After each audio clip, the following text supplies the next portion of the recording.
Hello, and welcome to Public Affairs Now, our super local look at what's going on in the Maryland General Assembly and the Arundel County Council. In this episode, we will focus on the county budget as the council holds public hearings and reviews. Today we have Councilman Pete Smith and Derek Fink, who have taken a break from the action to discuss the important issues. Thank you both for joining us today. Happy to be here. Same here. Mr. Fink, let's start with you. Walk us through the process that started on May 1. What is the council's role in approving a budget? Well, at the end of the day, the council is the final fiscal authority. We received the budget from the county executive on May 1st. We've been holding budget hearings for the last 2 weeks, and on May 8th, we'll start, on May 14th, we will start our amendment process, and then we'll go into final vote on June 12th.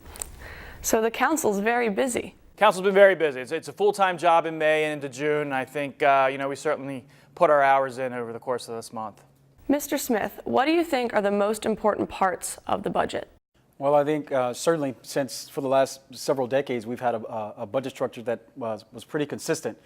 So for this specific budget, I think the biggest pieces are certainly the tax cut as well as the bond extension. Those are probably the biggest things you're going to hear that have major effects on the overall budget. Let's talk about some specific issues in detail. County Executive Shue has proposed a 3% property tax cut.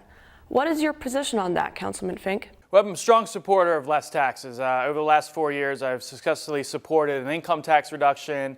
I've been an outspoken opponent of the rain tax, and at the end of the day, I'm confident that Anne Arundel County will have a lower tax rate come July 1st. And Mr. Smith, do you think a property tax reduction is possible? Oh, I certainly believe it's possible. Mr. Fink mentioned earlier about the tax relief. I'm almost certain as well that you're going to see some level of reduction of tax benefit to the citizens. The question that we're going to deliberate over the last few weeks or next few weeks is what does that look like? And so that 7 of us, we're going to be meeting and we'll discuss that. The County Council has 7 members and each represents a specific district. Councilman Smith, as you look over the capital budget, what are some important projects for your district?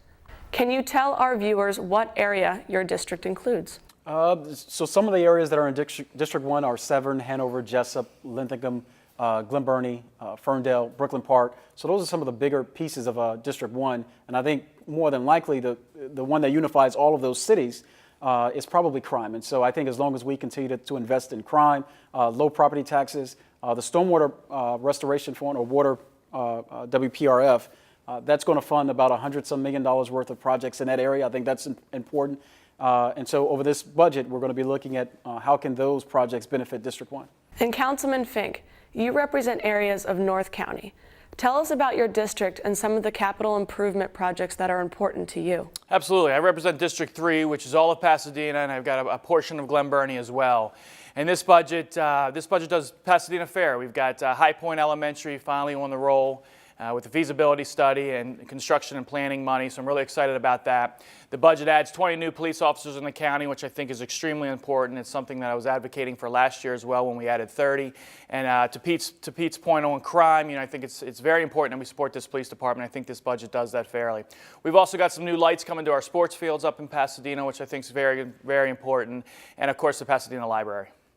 The county executive has also proposed something called Jumpstart Anne Arundel to accelerate projects like schools, libraries, and roads. This is probably a tough issue for people to understand because it involves bonds and their terms. Councilman Smith, can you explain how this works and what concerns members of the county council might have? Well, the bond extension is similar to anyone that pays a mortgage.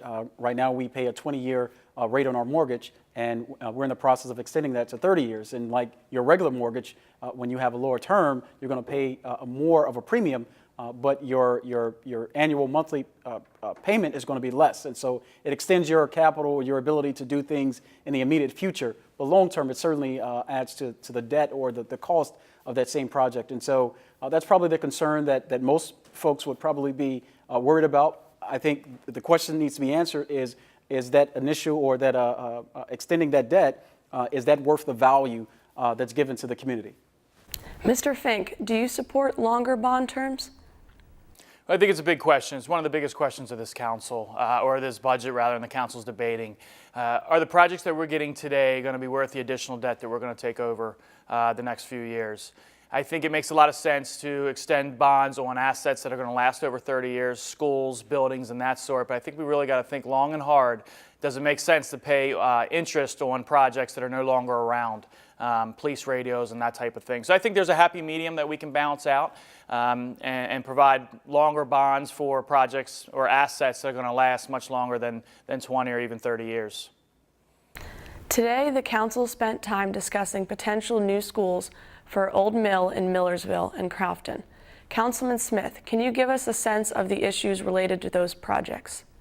Well, I think they're also tied up into the bond issuance, and so if you reduce that capacity that the county executive has proposed, you're certainly going to affect some of those projects. But if we take the happy medium where we're potentially looking at projects that have a shelf life of 30 plus years, then potentially you may not wind up affecting those projects. But as we sort of go through this sausage making process over the next few weeks, we'll determine what that looks like from a capacity standpoint, and then whether or not they still fall within that range. And so I think that's a reasonable possibility that they may be good to go long term, but we'll flush that out here over the next few weeks. The council is meeting pretty much every day lately. Councilman Fink, can you give us some important calendar dates to remember?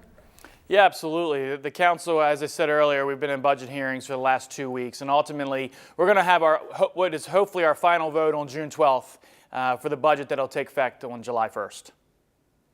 Both of you have been on the council for several years now. Is there anything that stands out as different with this budget as compared to other years?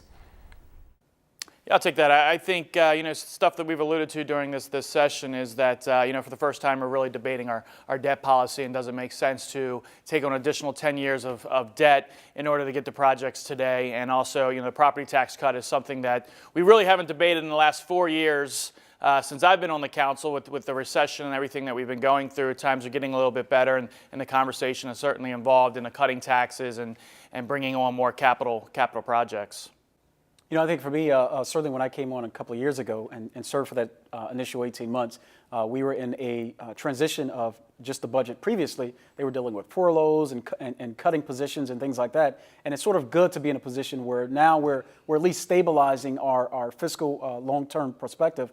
And at the same time, we can invest in areas that are going to give us a bigger bang on return. And so that's the biggest thing that I noticed when I first came on board with that first budget and then this budget. And so I just don't want us to get in a situation where we're creating these structural deficits for short-term gain when long-term we're affected by it in a negative sense. Councilman Smith, you serve as vice chairman of the council.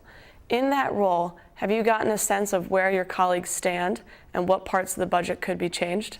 Oh, that's a tricky question. I don't even know where my wife stands on what we're going to eat tonight, so I couldn't tell you what the other 7 members are thinking. Each of us, we have our own different personalities, beliefs. That's what makes us a good council, because we all have different strengths. And while we all may have those strengths, we all have weaknesses, and so we can collaborate together and combine both of them. And then the 7 of us, though, I think collectively, with all of our different views, can provide a really good look at this budget and to see how it's going to benefit the citizens of Anne Arundel County. It won't be long until the budget is finally approved for the fiscal year, which starts July 1.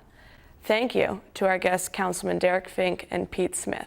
To reach them, you can call 410-222-1401 or go online to www.aacounty.org and click on County Council. We'll see you next time. Thank you. Thank you.